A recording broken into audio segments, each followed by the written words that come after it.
सभी को राम राम। एच के पालमिस्ट्री यूट्यूब चैनल में आप सभी का स्वागत है। आज हम आपको चतुस्सागर योग के बारे में बताना चाहते हैं। हथेली पर अगर किसी व्यक्ति के हाथ में चतुस्सागर योग हो तो उसके जीवन में क्या कठिनाइयाँ होंगी या उसका जीवन एकदम सफलतापूर्वक भरपूर होगा, ऐशो आराम से भरपूर होगा। इन्हीं सब चीज़ों के बारे में बताएंगे। जो भी नए श्रोतागण हैं उन लोगों से अनुरोध है मेरे चैनल को सब्सक्राइब करें, बेल दबाएं और लाइक का बटन दबाएं जिससे मुझे प्रोत्साहन मिले। चलिए शुरुआत करते हैं। चतुस्सागर योग के बारे में बताना हुआ तो सभी पर्वत विकसित हो। ये जो पर्वत है सभी के सभी पर्वत विकसित होना चाहिए और रेखाएं भी पुष्ट एवं सीधी सरल हो। मतलब जो भी रेखाएं हो एकदम पूरी अच्छी तरह से दिखनी चाहिए।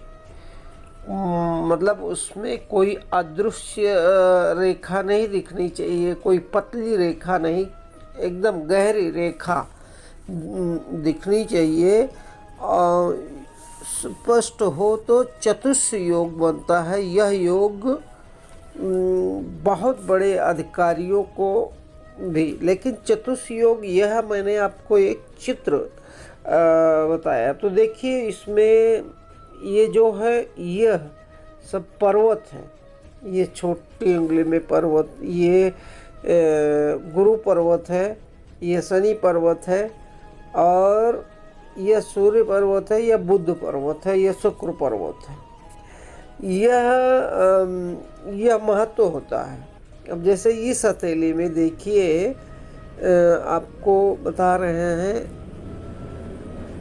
चतुष्स योग बनने का मेन उद्देश्य ये होता है कि आपके पर्वत जो भी है उन्नति लिए हुए होना चाहिए। मतलब उन्नत होना चाहिए पर्वतों में, तो उठा हुआ होना चाहिए पर्वत। हर एक पर्वत उठा हुआ होना चाहिए। पर्वत में अगर कोई पर्वत बैठा हुआ है तो यह नुकसानदायक होता है। तो ये जितने भी पर्वत हैं यह मान के चलिए आपका मजबूत हो। अब देखिए यह रेखा जीवन रेखा एकदम स्पष्ट दिख रही है। इसमें स्पष्ट दिख रही है। यह हमने आपको मतलब एक पतली रेखा इसके लिए खींची है, इससे भी गहरी रेखा होनी चाहिए। यह तो आपको दिखाने के लिए हमने अपने हथेली के चित्र में खींचा हुआ है, लेकिन गहरी रेखा हो तो ज़्यादा अच्छा, ज़्यादा फलदायक होता है। और अब ये मस्तिष्क रेखा गई है ऐसे, लेकिन वह मस्तिष्क रेखा ऐसे नहीं, वह मस्तिष्क रेखा चतुष्स योग में योग तभी बनता है वह रेखा ऐसे सीधी आनी चाहिए, सीधी जाए।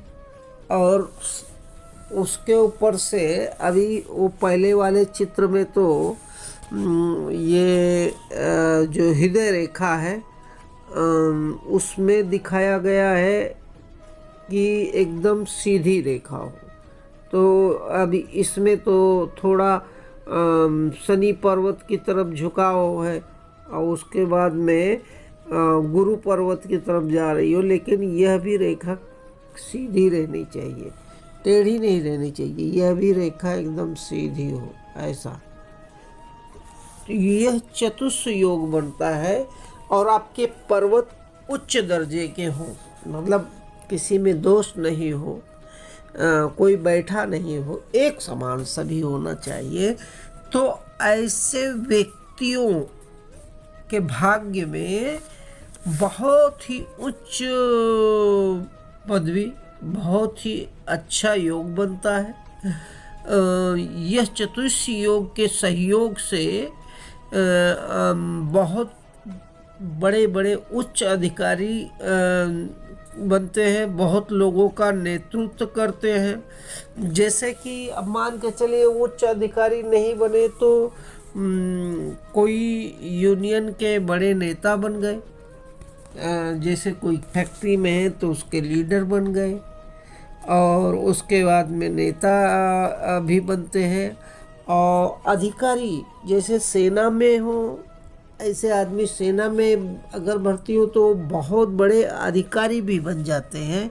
तो यह मान के चलिए यह जिसके भी हथेली में ऐसे चिन्ह होंगे, यह आर्थिक दृष्टि से सफलता एवं सुख की प्राप्ति करते हैं। ऐसे व्यक्ति अपने ही परिश्रम से सफलता प्राप्त करते हैं। और इस योग में हाथ की गुणवत्ता का भी प्रभाव पड़ता है। समझ रहे हैं ना? इस योग, अगर आपके हाथ में यह योग है तो हाथ की गुणवत्ता का भी प्रभाव पड़ता है। उत्तम हाथों में यह योग गिना जाता है, उत्तम हाथों में फल देता है। इस योग का जातक जो व्यक्ति होता है वह विदेश यात्रा करता है।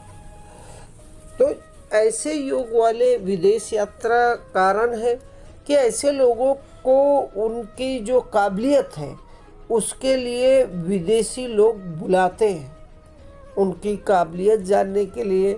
और यह खुद भी कई नई चीज़ें सीखने के लिए, जिससे हमारे देश के लिए या हमारे जो भी क्षेत्र में हो उनको क्या फ़ायदा मिलेगा, यह नई नई चीज़ें सीख कर आते हैं और अपना तो कल्याण करते ही हैं। देखिए, जितना ये सीखेंगे उतना इनका महत्व बढ़ेगा, तो उतना इनको पैसे का आमदनी भी बढ़ जाता है। लेकिन वह तो हुआ इनका खुद का, और यह जब ऐसे कार्य करते हैं तो ये दूसरों का भी ध्यान रखते हैं, दूसरों का भी कार्य करते हैं, या देश का भी कार्य करते हैं। देश के लिए मर मिटने के लिए हमेशा तैयार रहते हैं।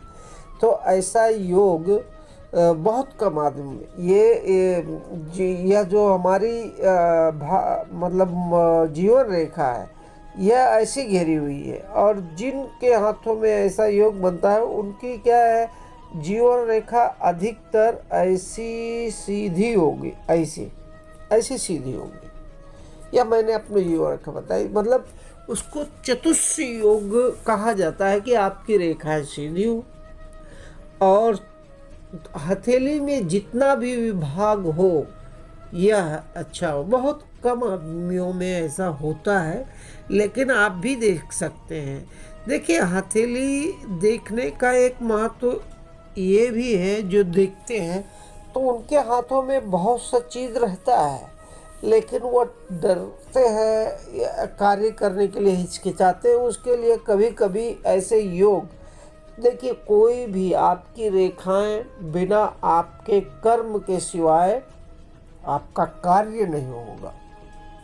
भले आपकी रेखाएं कितनी भी प्रबल हो, पर उसमें कर्म की विशेषता सर्वप्रथम रहती है।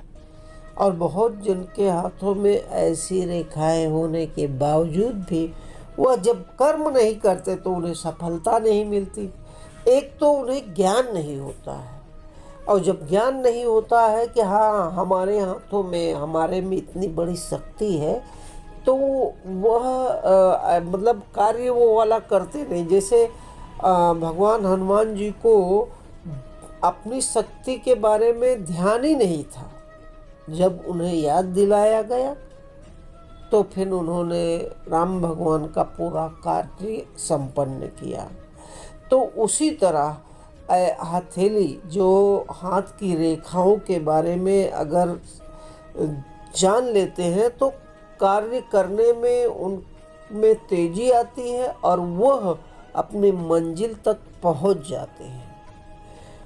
वैसे तो अब लोग कहेंगे कि सब अच्छा ही अच्छा चीज़ बताते हैं, और बुरा एक भी नहीं हो सकता, ऐसा नहीं है। नहीं, हम हैं ऐसे बुरे। मैं आपको बुरे भी, जो लोगों के भाग्य में बुरे हो जाते हैं, कार्य क्यों होते हैं बुरे, ऐसा कौन सी रेखाएं हैं वह भी बताएंगे। लेकिन हथेली देखने के वालों का वैशिष्ट्य ही वही होता है कि लोगों के बुरे कार्य मत बताएं, उनका मोराल मत डाउन करें। हाँ, आप देख लिए हैं तो आप उनको अच्छे चीज़ें बताएं, और वह जो बुरा कार्य है वह कैसे हटेगा, उनको कोई मंत्र हो, उनको किसी इष्ट भगवान की पूजा करने से वह दुर्घटना हट जाएगी, यह चीज़ का उनको ज्ञात करा दे।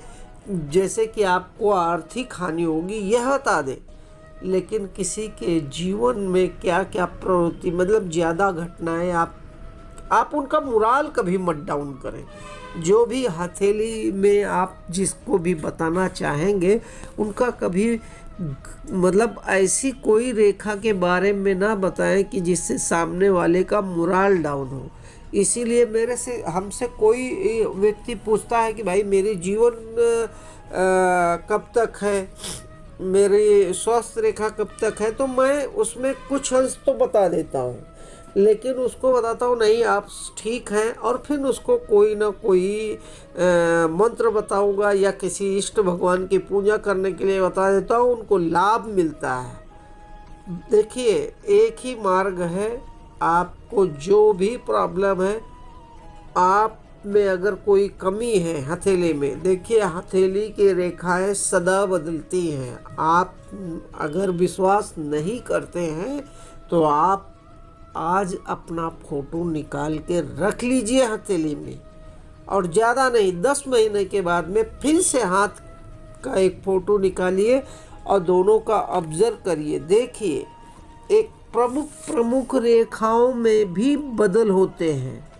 लोग कहते हैं कि प्रमुख रेखाओं में बदल नहीं होते, नहीं, प्रमुख रेखाओं में भी बदल होते हैं। जैसे कि जीवन रेखा हो, भाग्य रेखा हो, मस्तिष्क रेखा हो, हृदय रेखा हो, इन सब में भी बदल होता है। आपको मेरा वीडियो अच्छा लगा होगा तो मेरे चैनल को सब्सक्राइब करें, बेल दबाएं, लाइक का बटन दबाएं।